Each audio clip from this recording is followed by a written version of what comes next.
Justiça para todos. Olá, hoje é segunda-feira, dia 11 de março de 2024. Nós estamos aqui com os nossos estudos bíblicos, meus 3 recadinhos básicos. O primeiro deles, estamos lendo a Bíblia toda na Primeira Igreja Batista do Castelo e todos os dias deixamos aqui nos canais digitais da igreja um breve estudo para que você tenha mais informação sobre o capítulo. Hoje vamos fazer sobre o capítulo 32. Ouça o estudo, compartilhe com pessoas que você ama para que elas sejam edificadas. Meu segundo recado é que você precisa de um método sistemático de leitura da Escritura. Tenho falado isso de maneira recorrente, porque de fato isso é importante. Para isso, nós sugerimos que você compre a Bíblia 365. E por último, nós falamos que nós temos aqui os dias com os estudos bíblicos na igreja. Você pode ver aqui na descrição desse áudio.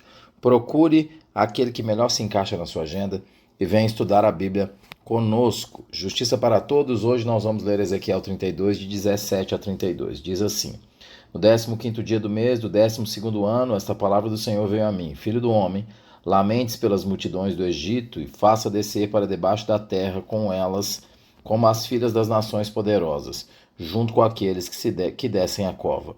Diga ao povo: acaso você merece mais favores do que as outras nações? Desça e deite-se com os incircuncisos. Eles cairão entre os que foram mortos à espada. A espada está preparada, sejam eles arrastados com toda a multidão ao seu povo. De dentro da sepultura os poderosos líderes dirão ao Egito e aos seus aliados: eles desceram e jazem com os incircuncisos, com os que foram mortos à espada. A Assíria está ali com todo o seu exército, está cercada pelos túmulos de todos os seus mortos, de todos que caíram à espada. Seus túmulos estão nas profundezas e o seu exército jaz ao redor do seu túmulo. Todos os que haviam espalhado pavor na terra dos viventes estão mortos, caídos à espada. Elão está ali, com toda a sua população ao redor do seu túmulo. Todos eles estão mortos, caídos à espada.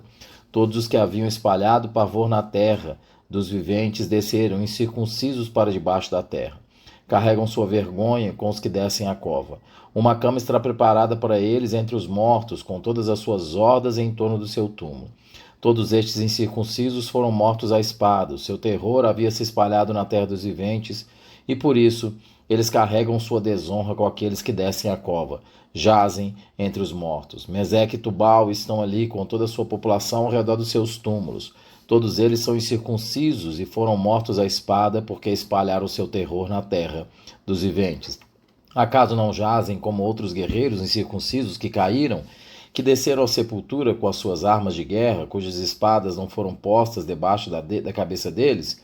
O castigo de suas iniquidades está sobre os seus ossos, embora o pavor causado por esses guerreiros tenha percorrido a terra dos viventes. Você também, ó Faraó, será abatido e jazerá entre os incircuncisos, com os que foram mortos à espada. Edom está ali, seus reis e todos seus príncipes, a despeito do seu poder, jazem com os que foram mortos à espada. Jazem com os incircuncisos, com aqueles que descem a cova. Todos os príncipes do norte e todos os sidônios estão ali. Eles desceram com os mortos cobertos de vergonha, apesar do pavor provocado pelo poder que tinham. Eles jazem incircuncisos com os que foram mortos à espada e carregam sua desonra com aqueles que descem a cova. O faraó, ele e todo o seu exército, os verá e será consolado da perda de todo o seu povo que foi morto à espada. Palavra do soberano Senhor. Embora eu tenha feito espalhar pavor na terra dos viventes, o faraó e todo o seu povo jazerão entre os incircuncisos, com os que foram mortos à espada. Palavra do soberano, o Senhor. Justiça para todos. O versículo 27 diz assim: acaso não jazem com outros guerreiros incircuncisos que caíram, que desceram à sepultura com as suas armas de guerra, cujas espadas foram postas debaixo da cabeça deles? O castigo de suas iniquidades está sobre os seus ossos, embora o pavor causado por esses guerreiros tenha percorrido a terra dos viventes. Há uma rima em Ezequiel 32 e vários versículos se repetem entre o versículo 17 e 32, mostrando que o estado de todos os povos que aqui estão no Sheol é o mesmo.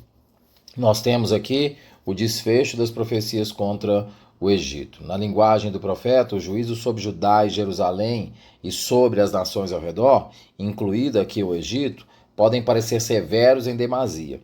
Então, quando você vê os livros dos profetas, você vê o juízo sobre Israel, você vê o juízo sobre Judá, você vê o juízo sobre Jerusalém, você vê o juízo sobre as nações, isso pode gerar alguma ideia de que Deus e especialmente isso povoa muitas vezes a mente das pessoas. O Deus do Velho Testamento é um Deus muito severo. Contudo, é importante ter muito cuidado com esse tipo de conclusão. E nós já discutimos isso aqui. Em primeiro lugar, porque Deus é justo e, portanto, ele sempre há de exercer juízo sobre a atitude dos homens.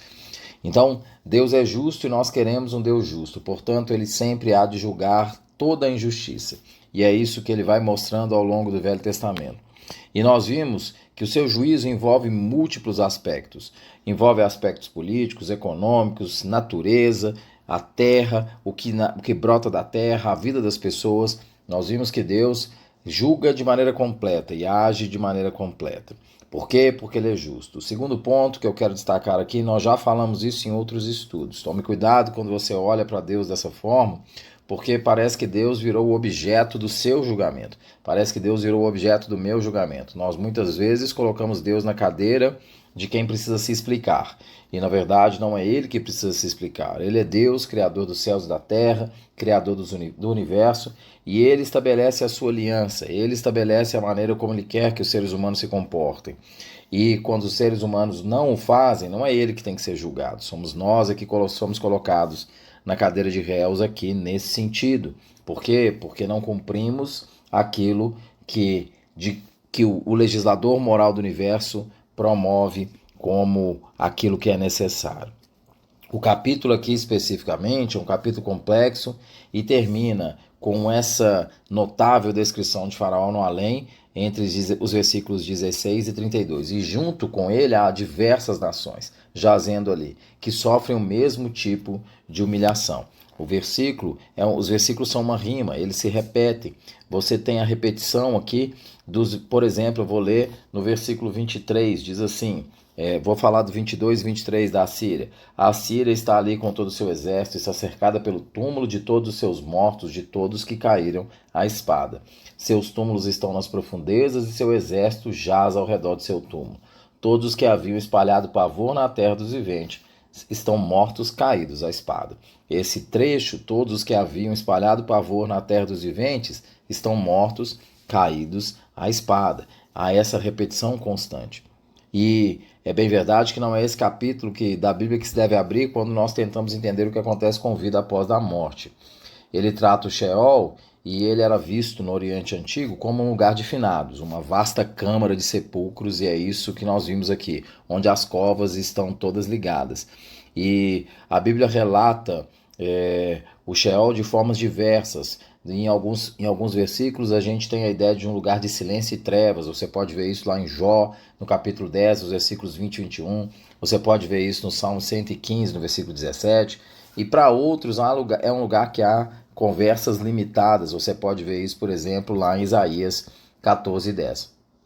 O foco do capítulo aqui já foi tratado por nós em outros estudos. A jactância do Egito, o fato de se achar muito grande, o leva à queda. Assim como aconteceu com Tiro no capítulo 28. Ela será como nada. Ela vai estar no reino dos mortos. Ela será como nada e estará no reino dos mortos.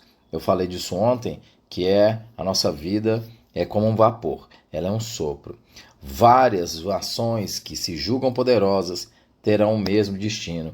E é isso que o capítulo 28 narra. Como ler um capítulo dessa natureza?